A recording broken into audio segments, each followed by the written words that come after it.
حبیب کی خاطر کائنات کے اندر اللہ رب العزت نے حضرت آدم سے لے کر آج تک جتنا کو بھیجا ہے سب کو حبیب کی خاطر بھیجا ہے اور ایک ایک ذرے کو حبیب کی خاطر بنایا ہے, حبیب کی خاطر پیدا کیا ہے. اب ذہن کے اندر سوال پیدا ہوتا ہے, مولا تو نے جنت کو حبیب کی خاطر بنایا ہے, تو نے مولا عرش اعظم کو حبیب کی خاطر بنایا ہے, عرش کرسی کو حبیب کی خاطر بنایا ہے, لوح محفوظ کو حبیب کی خاطر بنایا ہے. میرے پروردگار ابو بکر کو حبیب کی خاطر بنایا ہے, عمر عثمان علی کو حبیب کی خاطر بنایا ہے, پھر اپنی خاطر کیا بنایا ہے؟ جب ذہن میں یہ سوال پیدا ہوا, اس سوال کو ذہن میں لے کر کے میں بریلی کی زمین پہ پہنچا اور پہنچنے کے بعد بریلی کی زمین کو چوما, چومنے کے بعد دیار تاج شریعہ میں حاضر ہوا اور حاضر ہونے کے بعد عرض کرتا ہوں اے شیخ کامل, اے پیر طریقت رہبر لاہ شریعت, اے عشق محبت کے امام کے پوتے, اے سرکار تاج شریعہ, یہ تو بتائیے بات سمجھ میں نہیں آتی ہے. رب فرما رہا ہے حبیب میں نے زمین و زمان تیرے لیے بنائے ہیں, میں نے اپنا رب ہونا ظاہر کیا تیرے لیے. جب رب نے جنت کو حبیب کی خاطر بنایا ہے, عرش اعظم کو حبیب کی خاطر بنایا ہے, لوح محفوظ کو حبیب کی خاطر بنایا ہے, ابو بکر عمر کو حبیب کی خاطر بنایا ہے, پھر اپنی خاطر کیا بنایا ہے؟ جب مرشد برحق کی بارگاہ میں یہ عریضہ پیش کیا ہے تو مرشد برحق سوال کا جواب کس انداز سے دیتے ہیں؟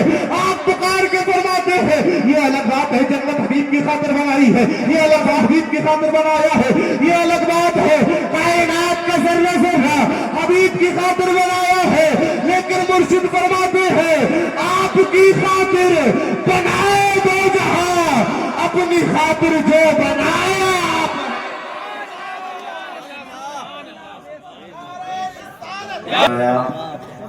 آپ یہ پوری کائنات اللہ نے اپنے حبیب کے صدقے اپنے حبیب کی خاطر بنائی ہے. اور جب اللہ نے سب کچھ حبیب کے لیے بنایا ہے, یہاں تک کہ ہمیں جو سانسیں مل رہی ہیں یہ بھی آمنہ کے لال کا صدقہ ہے کہ نہیں؟ آمنہ کے لال کا صدقہ ہے. تو پھر کیوں نہ اسی نبی سے سچا عشق کر لیا جائے؟ میرے پیارے, دنیا کی محبت میں اتنا گم ہو گئے کہ جہاں عشق کرنا چاہیے تھا, عشق حقیقی جہاں کرنا چاہیے تھا, جہاں دل لگانا چاہیے تھا, آج ہم بھول بیٹھے ہیں. ہمیں تو اپنے نبی سے سچا عشق کرنا چاہیے تھا, اور جب آقا سے سچا عشق کرنا چاہیے تھا, آقا سے اگر سچا عشق کیے ہوتے تو پھر بریلی کے کلندر کے طریقے پہ چل کے عشق کرتے اور ہمارے دلوں سے بھی یہی آواز آتی, جان ہے عشق مصطفیٰ. عشق کیا ہوتا, سچا عشق کرتے تو پھر ہمارے دلوں سے بھی آواز آتی, جان ہے عشق مصطفیٰ. روز فضو کرے خدا جس کو ہو درد کا مزہ, نازے دوا اٹھائے کیوں,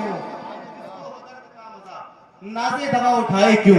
اور آج لوگ بات کرتے ہیں ابو بکر و عمر پر, لیکن جانتے نہیں ہیں کہ جو عشق نبی سے ابو بکر و عمر کر گئے ہیں کائنات کے اندر کوئی نہیں کر سکتا.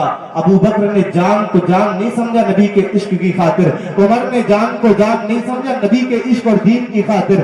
کون ہے ابو بکر و عمر؟ یہ وہ ابو بکر و عمر ہیں کہ جس کو میرے سرکار آج بھی اپنے پہلو میں سلائے ہوئے ہیں.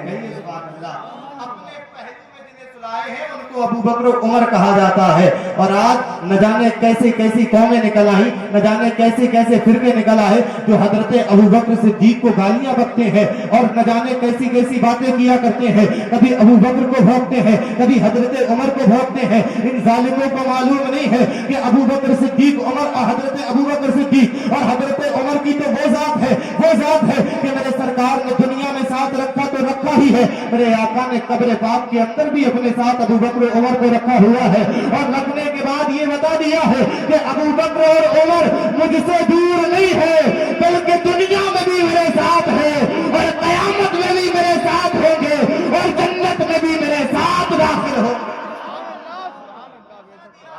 بلال نے اپنے پاس پہلو میں سلا کر کے ابو بکر و عمر دور نہیں ہے, لیکن آج نہ جانے کتنی باتیں نبی کے ابو بکر و عمر کے لیے کی جاتی ہے. اور یہ نہ جانے کیسی کیسی ذہنیت کے لوگ آگے بڑھ کے کہتے ہیں کہ ابو بکر نے یہ کیا, عمر نے یہ کیا. یہ دو پیروں کا